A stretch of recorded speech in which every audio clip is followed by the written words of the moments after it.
Hey, happy Tuesday to everybody out there, and welcome to Plastic Action Jockeys.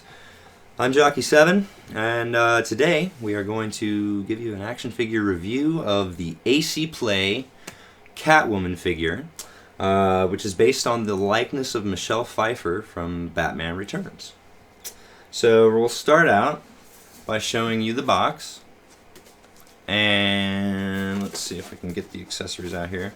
You get an art box that looks like so, and you got a picture of the figure, you get a title, and then on the back you get a list of the contents. And she doesn't come with a ton of accessories really, but then again she doesn't necessarily need a ton of accessories either, I would say. So we'll open the box up. And pretty much just a plain brown, like shipper style box with a foam insert, very plain Jane stuff. But that's okay because the figure didn't cost all that much money either. You get, a hole for a figure, spot for the whip, some extra gloved hands to swap out. And they have the very long gloves on them that go up the arms. And then the other set of hands, which has more of claws out for an attack mode. And then she does come with a figure stand as well, which you can see right here. It's pretty plain Jane. It does say Catwoman on it, on the nameplate right in the front. And has a spot for the peg. And you get your fairly standard crotch grabber stand piece that goes into the stand to hold on to the figure. I have actually not used that on mine, but that's really a personal preference thing for whoever purchases their own Catwoman, of course. Some people like to use the original stand, some people prefer a diorama, some people use their own stands, maybe a little less obtrusive looking than the one that came with the figure. I currently have the figure on this very unobtrusive looking stand that you can see right there. Small black base on it with a very, low profile crotch grabber that's all black, so you can't really see it against her black leather suit, which then of course brings us to the figure, who is in a very nice looking black leather suit. Now, it's got the stitching from what she does to her own suit, like in the movie, which is actually raised off of the figure. You can feel it. It's textured. She has, whoops, we dropped our stand. No big deal. She has a corset in the back, which actually has laces and is tied, which is interesting. You certainly don't want to open that one up. I wouldn't even want to try and tie it back up. It is tied like a shoelace, which will work as long as you don't mess with it too much. She has the tall Selena Kyle Catwoman boots that Pfeiffer wore in the movie. She is extremely posable.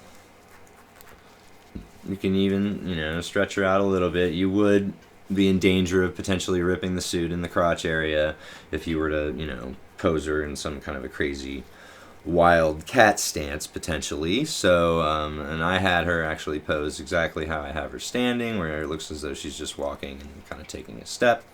But arms are posable.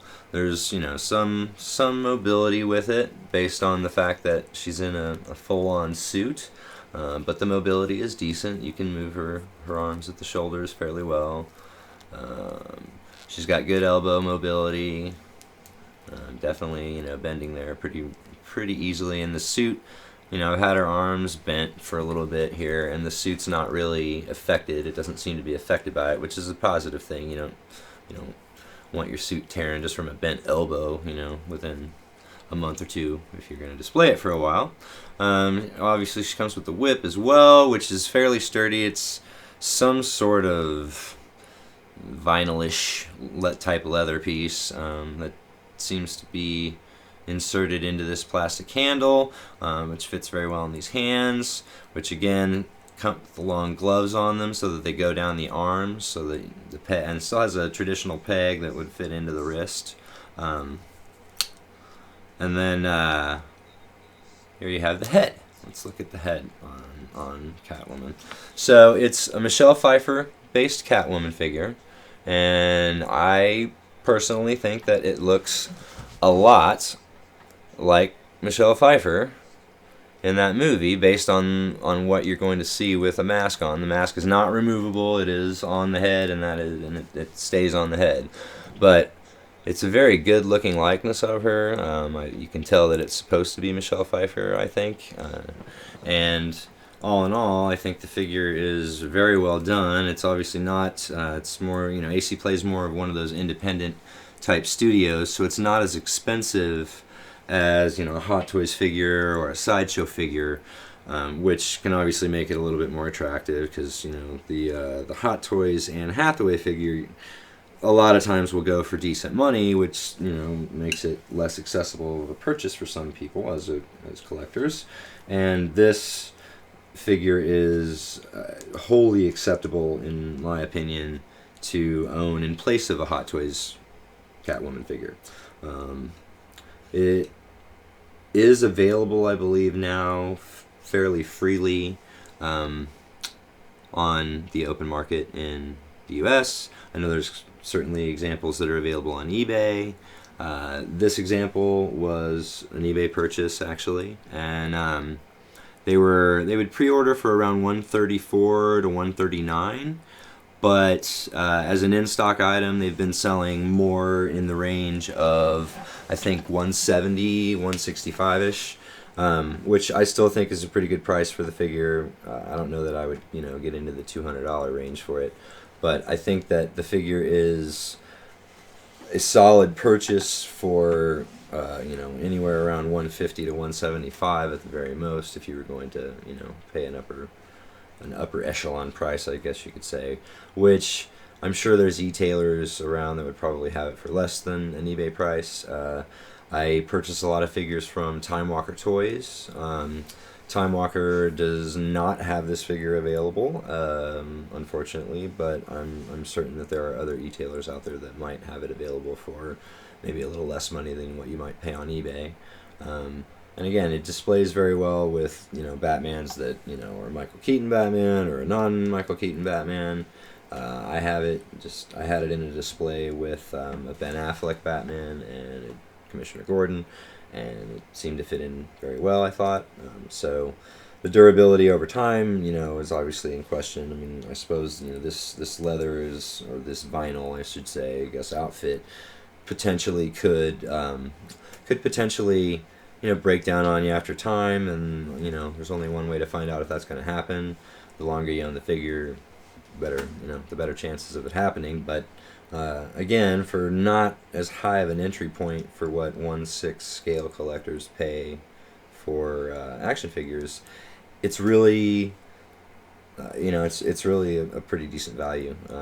The box is fairly skimpy, and you get a little art sleeve and a brown box underneath. Not a lot of frills, not a lot of thrills, but it gets the job done. And the figure displays well either with its own figure stand or in a diorama, and I think the costume is very well done. Stitching all up and down, it's all textured. That every bit of stitching on the figure everywhere is textured, which is a nice touch, including the head. It's a little different type of texture. It doesn't seem to have like a cloth stitch thread, but it is raised off of the head. So all in all, an excellent figure, and I would say worth a purchase.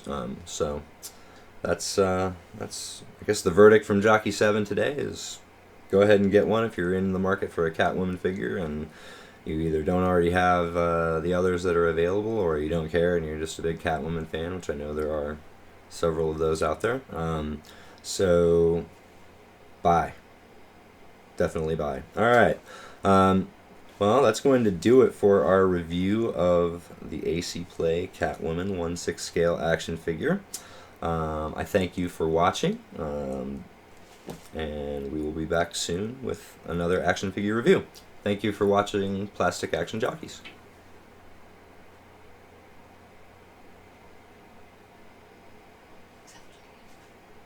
Mm-hmm. Stop doing. Yeah.